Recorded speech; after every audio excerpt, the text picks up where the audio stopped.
Journey with Joseph in our Bible study. So if you have a Bible with you, turn with me to Genesis chapter 41. If you didn't bring one, we've got some on the back table there so that you can look along. You may remember that Joseph was 17 years old when his brothers sold him into slavery.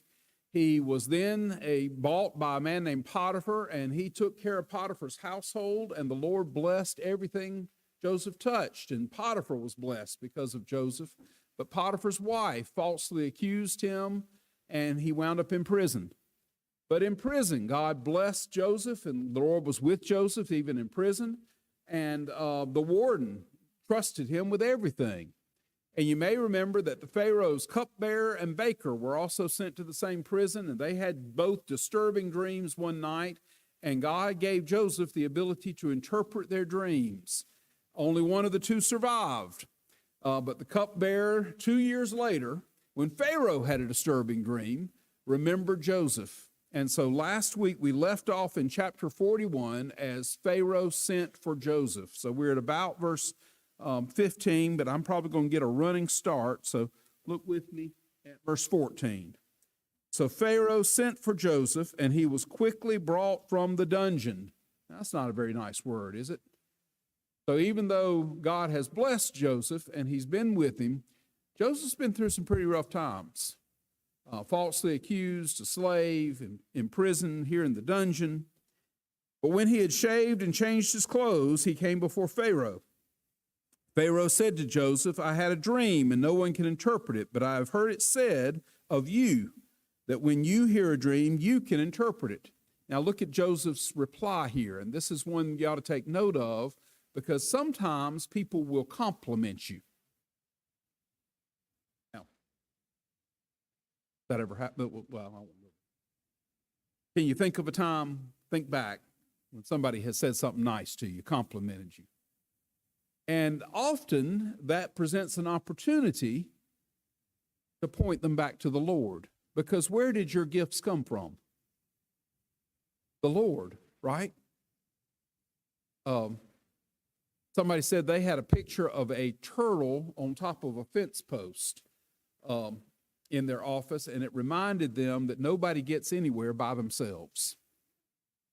Turtle can't get on top of the fence post I'll explain it later. Everything we have comes from God.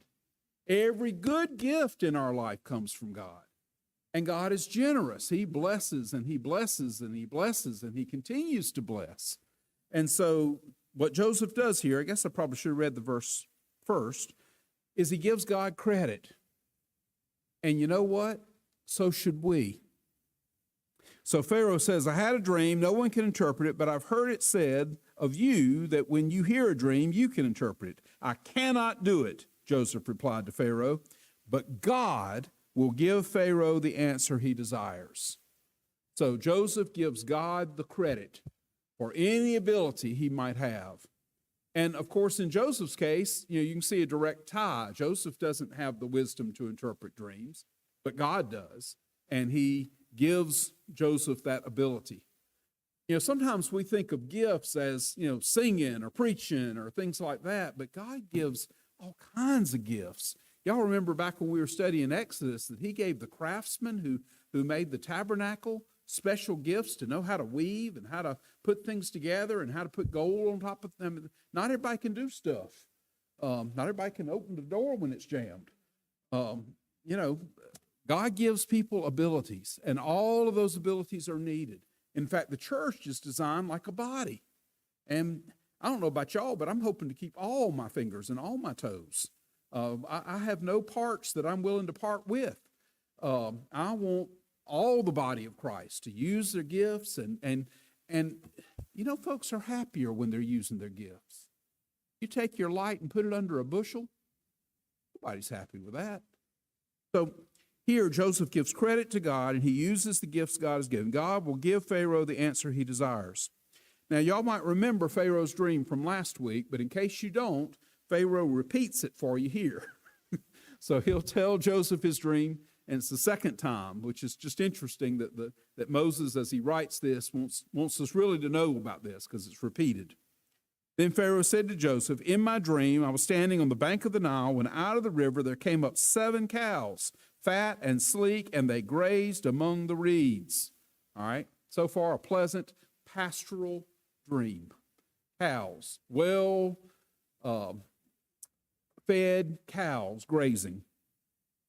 After them, 7 other cows came up, scrawny, very ugly, and lean. I had never seen such ugly cows in all the land of Egypt. The lean, ugly cows ate up the 7 fat cows that came up first. But even after they ate them, no one could tell that they had done so. They looked just as ugly as before, and I woke up.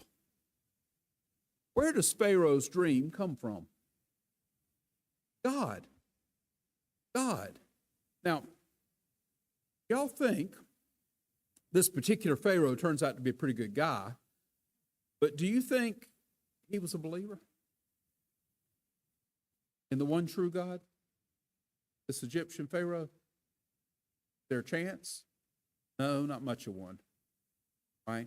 He is probably like all of his predecessors and those who would come after, polytheistic and, they had a god of gnats. I'm surprised we don't have that in the South, a god of gnats. But anyway, they have one right there in Egypt. Of course, they're by the Nile, and I guess you have to, that thing. So why would God send a non-believer dreams?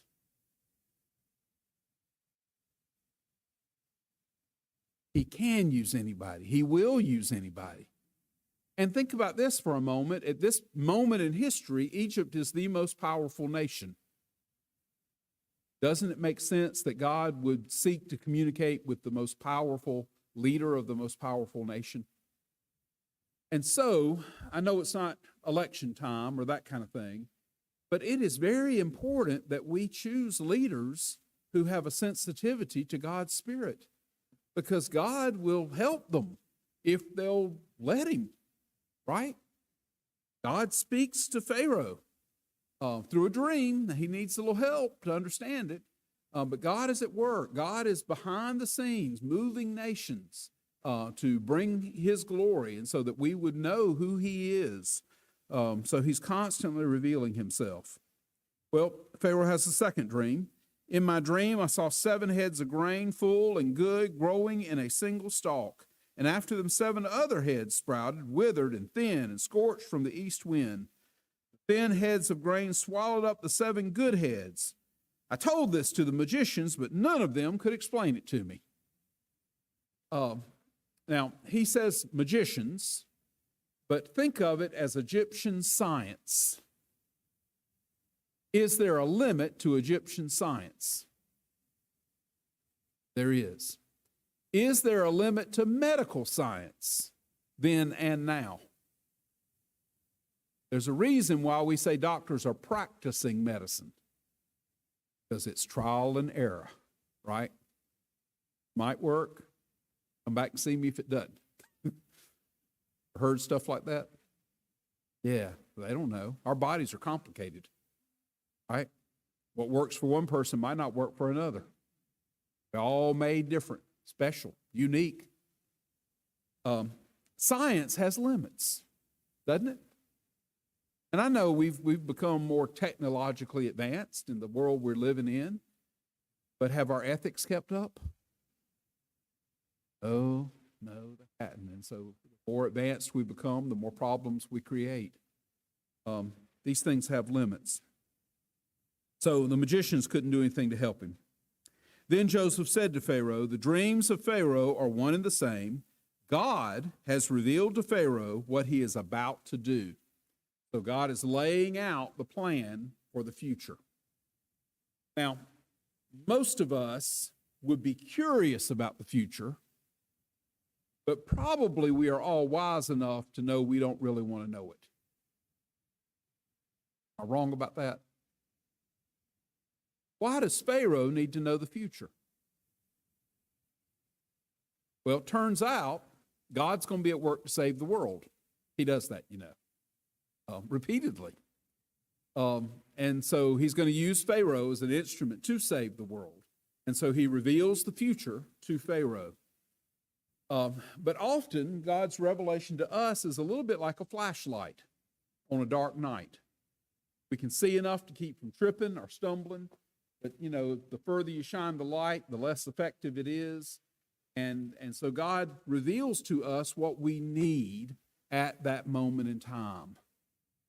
I guess it was about a month ago in a sermon, I told you a story about Corrie ten Boom, who, when she was a little girl, saw a dead baby, first dead person she had seen. The baby had died in a neighbor's home, and she and her mother had gone to comfort the mother, and she saw this baby, and she got up her nerve, and she reached out and touched it, and the baby was cold, and she couldn't eat and had nightmares, and it just really disturbed her.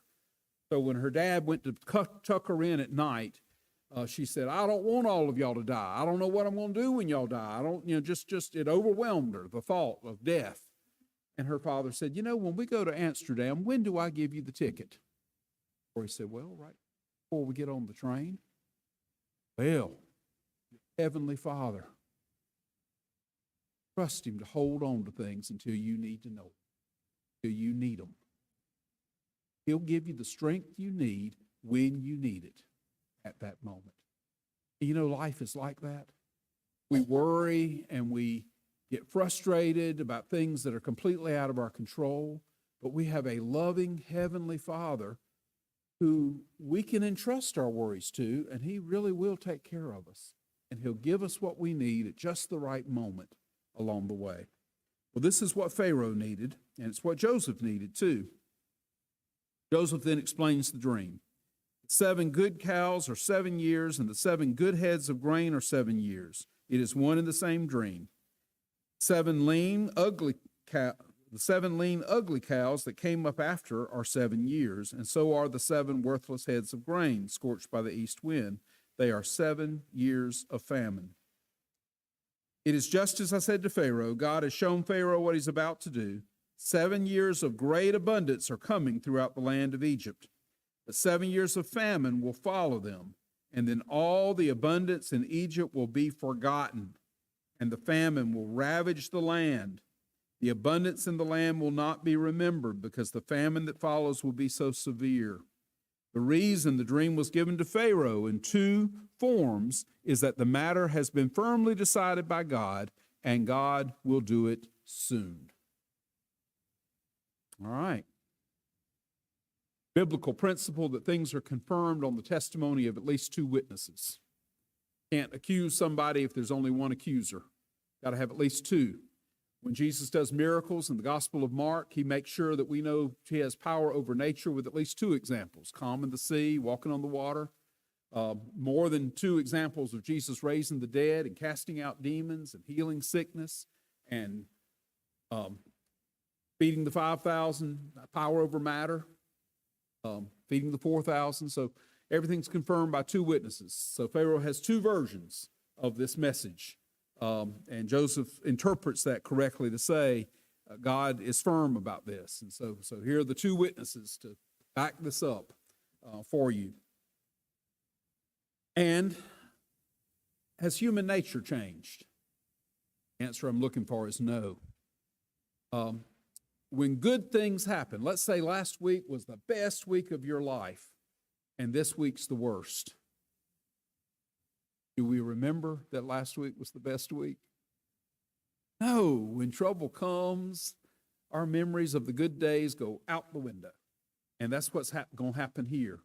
The 7 years of abundance sounds pretty good. I mean, if we could influence the stock market to have 7 really good years, some amazing things would happen to the economy, right? They're going to be followed by 7 horrible years. So what would wisdom tell you to do? Get ready. Use the 7 years of abundance to prepare for the 7 years of difficulty. Right? So God has given this dream. Well, I stopped reading at verse 22, I think. Maybe 32. And now let Pharaoh look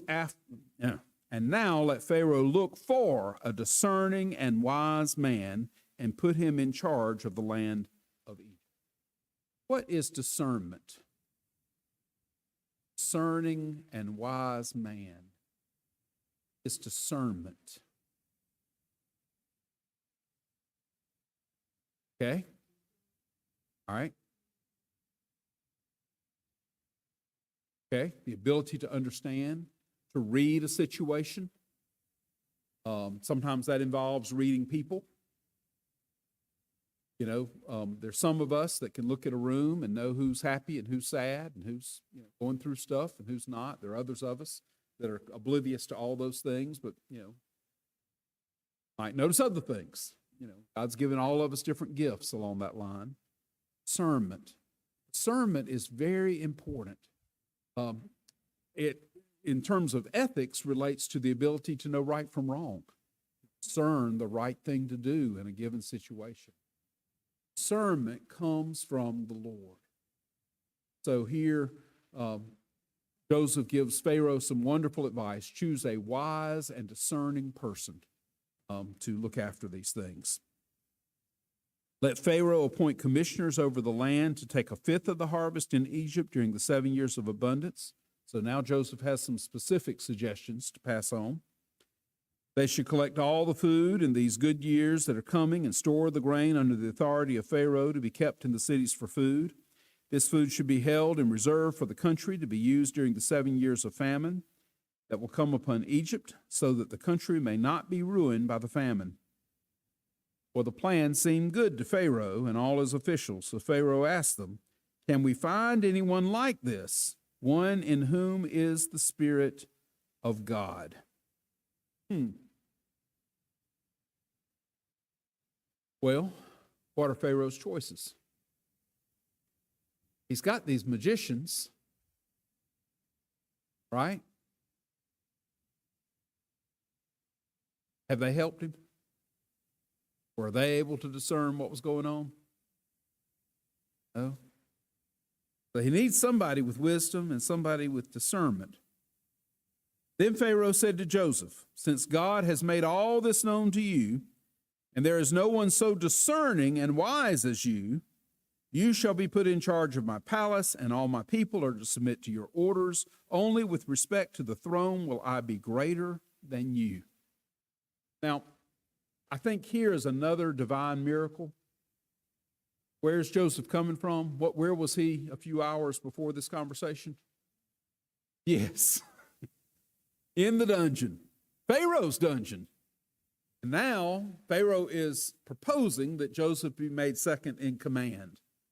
So I think this is another example where God has blessed Joseph and he has caused people to favor Joseph, and he blesses everything that Joseph touches.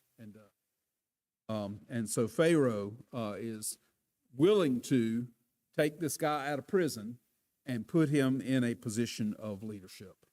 Will Joseph disappoint Pharaoh? No, he will not. Will God continue to bless everything that Pharaoh does? Well, he will. Everything that Joseph does is what I meant to say. Yes.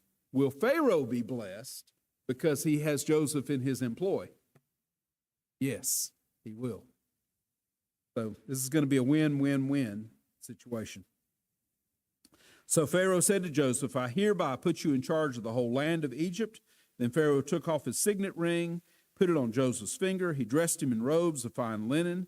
He put a gold chain around his neck. He had him ride in a chariot as the second in command, and people shouted before him, "Make way!" Thus he put him in charge of the whole land of Egypt. Then Pharaoh said to Joseph, "I am Pharaoh, but without your word, no one will lift a hand or foot in all of Egypt." Whew. Pharaoh gave Joseph the name, and y'all please forgive me if I can't pronounce this. Anybody want to give it a try? The Penanthropenia. Asked me to try that again. So I looked that up because, I don't know what that means. Y'all know what that means? Nobody else does either. But our best guesses are that it means revealer of mysteries, which would be a fitting name for young Joseph, right? Joseph's name means the Lord adds, the Lord increases. Now he has a new name as the revealer of mysteries. Then Pharaoh gave Joseph, how to pronounce this name either, Asnath, daughter of Potiphera, priest of On, to be his wife. Joseph went throughout the land of Egypt. So Pharaoh sets him up with a beautiful wife, chariot rides, signet ring, fine clothes, second in command. Nobody's going to lift a hand or foot without you saying so. So Joseph's fortunes have dramatically changed from the dungeon to now being in second in command. Why has God blessed Joseph? I mean, I'm sure he's a nice guy, but why?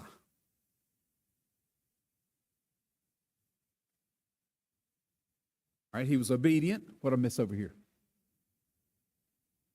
Yes. God is going to use Joseph to be a blessing to the whole world. Why does God bless us? He does love us. And he wants our lives to be good. Jesus came that we might have life in all of its abundance. But why does God bless us? He doesn't bless us so we can just sit back in a lounge chair and be comfortable. He blesses us so that we can be a blessing. That's a wonderful thing. When I was a college student, I had the chance to study in the Middle East, and there was a church we went in, and in the children's Sunday school area, they pulled back a rug. Underneath the rug is the oldest map known in existence.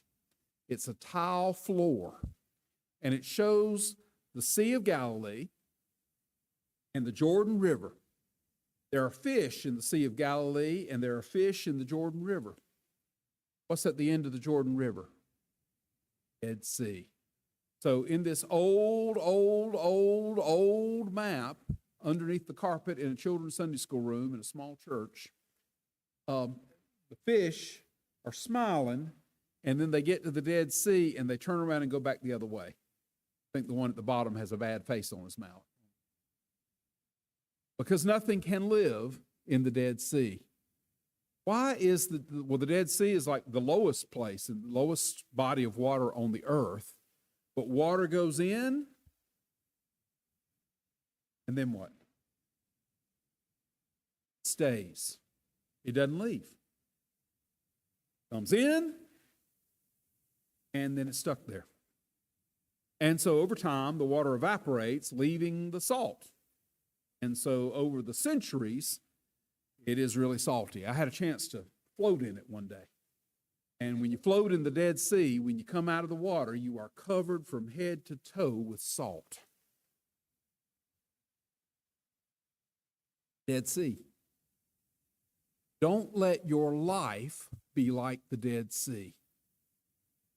Don't take the blessings of God and let them pile up somewhere. Instead, be a channel of God's blessings to others. God blesses us so that we can be a blessing. Turns out we're happy when we do that. When we try to hoard everything ourselves, it is a recipe for misery. Selfishness and self-centeredness it'll do more than ruin your whole day. It'll ruin your whole life. It really will. When you are other-directed and when you are seeking to be a blessing because God has blessed you, that is the way to have joy and peace and strength in life. So God has blessed Joseph, and he intends for Joseph to be a blessing. Something else happens here, and I can't numbers, but I think that says 46. Look at verse 46. How old was Joseph when he was sold into slavery? 17, right?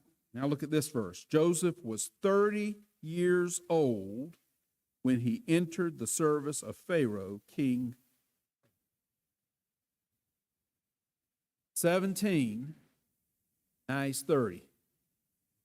So for 13 years, Joseph's life, pretty hard. Do you think he prayed during that time? He did too. That God would sustain him, that God would help him.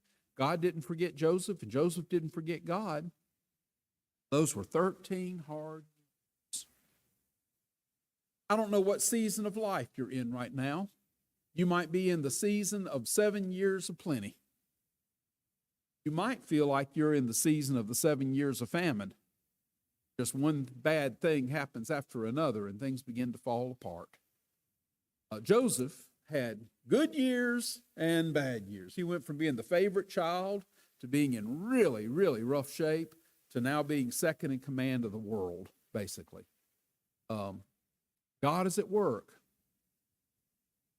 I guess the point I want to get across, and maybe I can do it with, David was anointed king as a young person, and he was 30 before he became really the king. Moses was 40 years a prince in Egypt, 40 years looking after his father-in-law's sheep in the wilderness, before God gave him the task of looking after his people in the wilderness at age 80. God's timing is not our timing. So what should we do? We should continue to trust the Lord. It may not be instant. It may not be this year or next, but we should continue to trust the Lord. Because God is at work, and he's at work for our good, and he's at work in this world. And so Joseph's life is a testimony that things don't happen all at once, that God is putting all the pieces in place in Joseph's life, just as he is at work in our life that way. We can trust God, be patient with him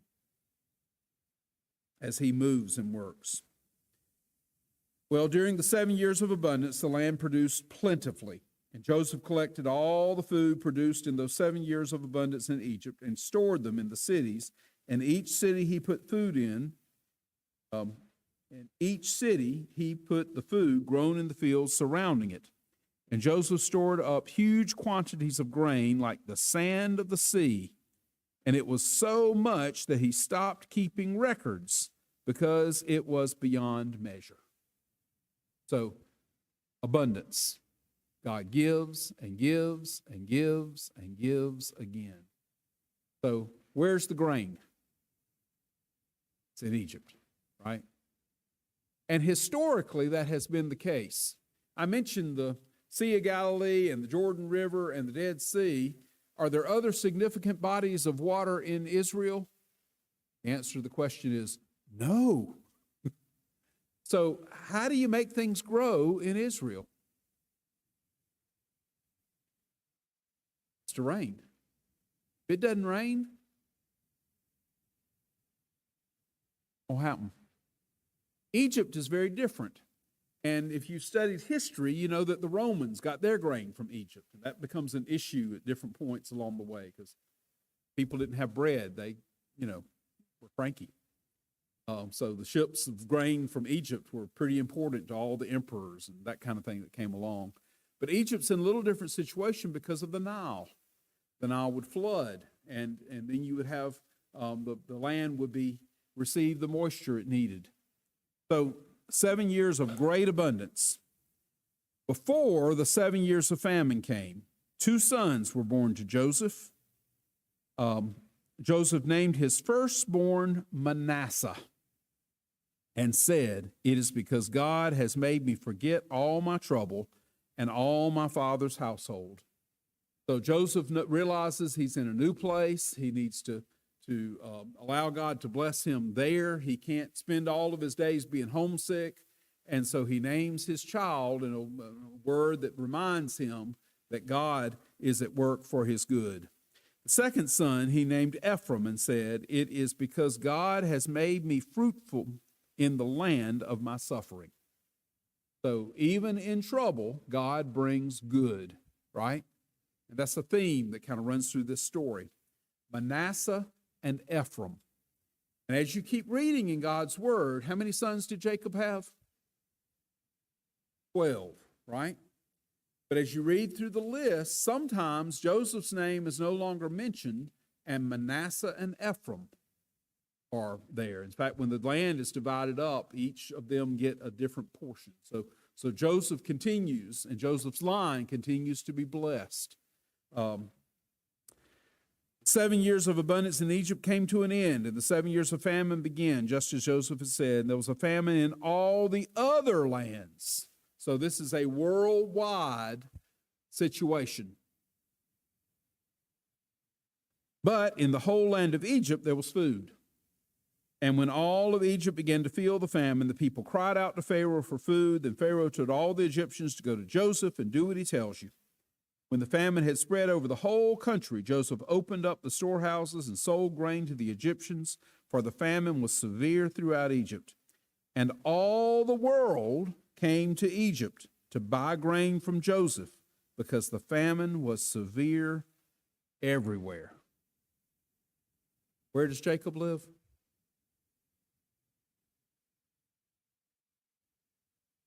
Back in Israel, right? There a famine there now? Yes. Where's the food? Egypt. Y'all probably know about this story, don't you? Well, chapter 42. When Jacob learned that there was grain in Egypt, he said to his sons, "Why do you just keep looking at each other?" That sound like something an old father would say to his grown sons. Why are y'all standing around? Why y'all just keep looking at each other? He continued, "I've heard that there's grain in Egypt. Go down there, buy some for us, so that we may live and not die." Then 10 of Joseph's brothers went down to buy grain from Egypt. But Jacob did not send Benjamin, Joseph's brother, with the others, because he was afraid that harm would come to him. So Israel's sons were among those who went to buy grain, for there was a famine in the land of Canaan also. Why doesn't Benjamin make the trip? Yes. All right, got to go back a little ways in history, but we've done this. You remember that Jacob worked 7 years, and on his wedding night, he thought he was marrying Rachel, and when he lifted the veil, who was it? It was Leah, the older sister. But then Jacob said, "Okay, I'll work for you another 7 years if I can marry the girl I really want to marry." So he did. He worked 14 years to be able to marry Rachel. Rachel only has 2 sons, Joseph, who became his favorite, and Benjamin. You remember that Rachel dies in childbirth as Benjamin is born. So Benjamin is the last thing Jacob can hold on to from his favorite wife. And he is Joseph's full brother, and that becomes very important to the story. But he's not about to let Benjamin out of his sight. And as you keep reading in this story, words will be used that say things like, Jacob's life is tied to Benjamin's. So he does not let Benjamin go. Does Jacob trust his sons? No is the correct answer. Should Jacob trust his sons? No is the correct answer. They have lied to him. They have mistreated him. They have created scandal and problems everywhere they've gone. They have not made life easy for Jacob. And these are the tribes that the whole nation is going to be based on. So already we get kind of a taste of what this promised people, chosen people, are going to be like through this story. So Jacob doesn't trust him either. He won't trust him with Benjamin. We'll keep reading in the story, and we won't, get all the way through it tonight, of course. But you'll discover that Joseph doesn't trust his brothers. How come? They sold him into slavery. And so the story, as it unfolds, Joseph is trying to discern if his brothers are the same mean, rascals that sold him into slavery, or if God has changed their hearts. That's what he wants to try to determine. And so the story at this point will become a test where Joseph is testing their hearts. Well, let me read a little more. So Israel's sons were among those, I read that part. Now Joseph was the governor of the land, and the people who sold grain to all, and the person who sold grain to all the people. So when Joseph's brothers arrived, they bowed down to him with their faces to the ground. And as soon as Joseph saw his brothers, he recognized them. But he pretended to be a stranger and spoke harshly to them. Where have you come from? He asked. From the land of Canaan, they replied, to buy food. And though Joseph recognized his brothers, they did not recognize him. 17 to 30, change a good bit. We'll learn later that Joseph is dressed like an Egyptian. So he doesn't look much like a son of Jacob anymore. Then he remembered his dreams about them and said, "You're spies. You have come to see where our land is unprotected." "No, my lord," they answered. "Your servants have come to buy food. We are all the sons of one man. Your servants are honest men and not spies." "No," he said to them, "you have come to see where our land is unprotected." But they replied, "Your servants were 12 brothers, the son of one man, who lives in the land of Canaan. The youngest is now with our father, and one is no more." Joseph said to them, "It is just as I told you. You are spies. And this is how you will be tested. As surely as Pharaoh lives, you will not leave this place until your youngest brother comes here. Send one of your number to get your brother. The rest of you will be kept in prison, so that your words may be tested to see if you are telling the truth. If you are not, then as surely as Pharaoh lives, you are spies." And he put them all in custody for 3 days. All right, what's Joseph trying to do? He's testing their hearts. What's he want to know, though, more than anything? If they've changed, and he'll want to know, and we'll discover this isn't in this part, but as we keep reading, he'll want to know about his dad, Jacob. He'll want to know if Jacob's still doing well and that kind of thing. But in this section, what he is concerned with mostly is Benjamin. Have his mean brothers done the same thing to Benjamin that they did to him? That's what he wants to know. So, you know, when kidnappers kidnap somebody, they send proof of life. Hopefully none of us have had any firsthand experience with that. But that's what Joseph's looking for here. He wants to know that his brother really is okay. Can he trust his half-brothers to tell him the truth? He needs to see him with his own eyes. So he has devised this rather elaborate plan. So he holds them in custody for 3 days. On the third day, that 3-day thing, by the way, held in custody for 3 days, kind of a theme. How long was Jonah in the belly of a whale? Big fish?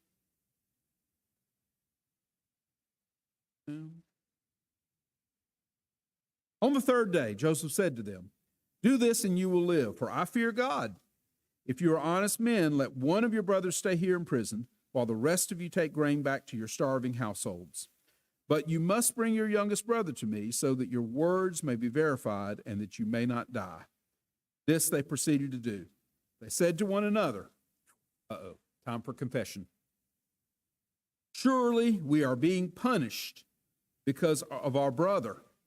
We saw how distressed he was when he pleaded with us for his life, but we would not listen, and that is why this distress has come on us."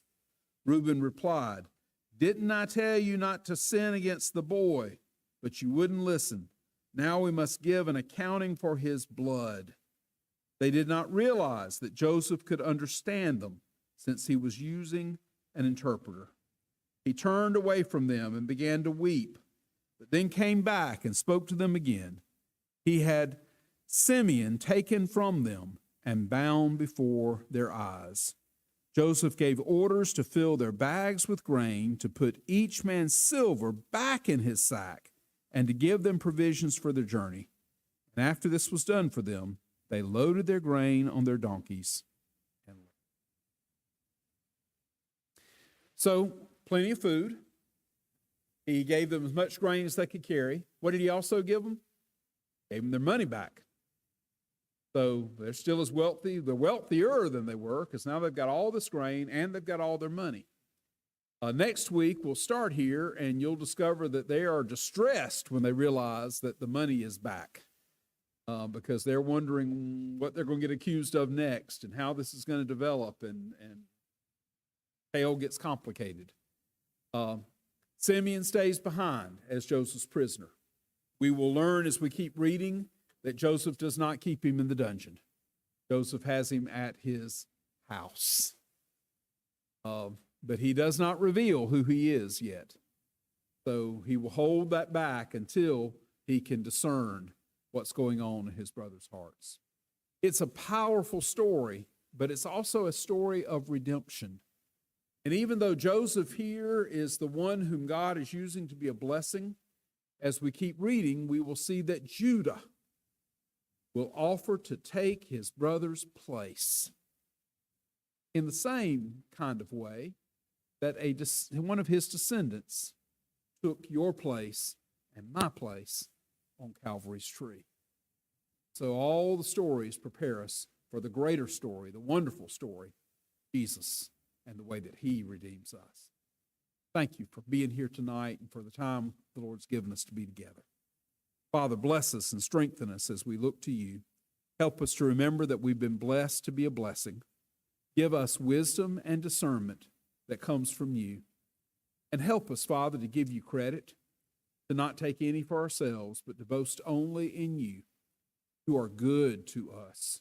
And you are at work in years of abundance and in years of famine. Help us to trust you as never before. In Jesus' name.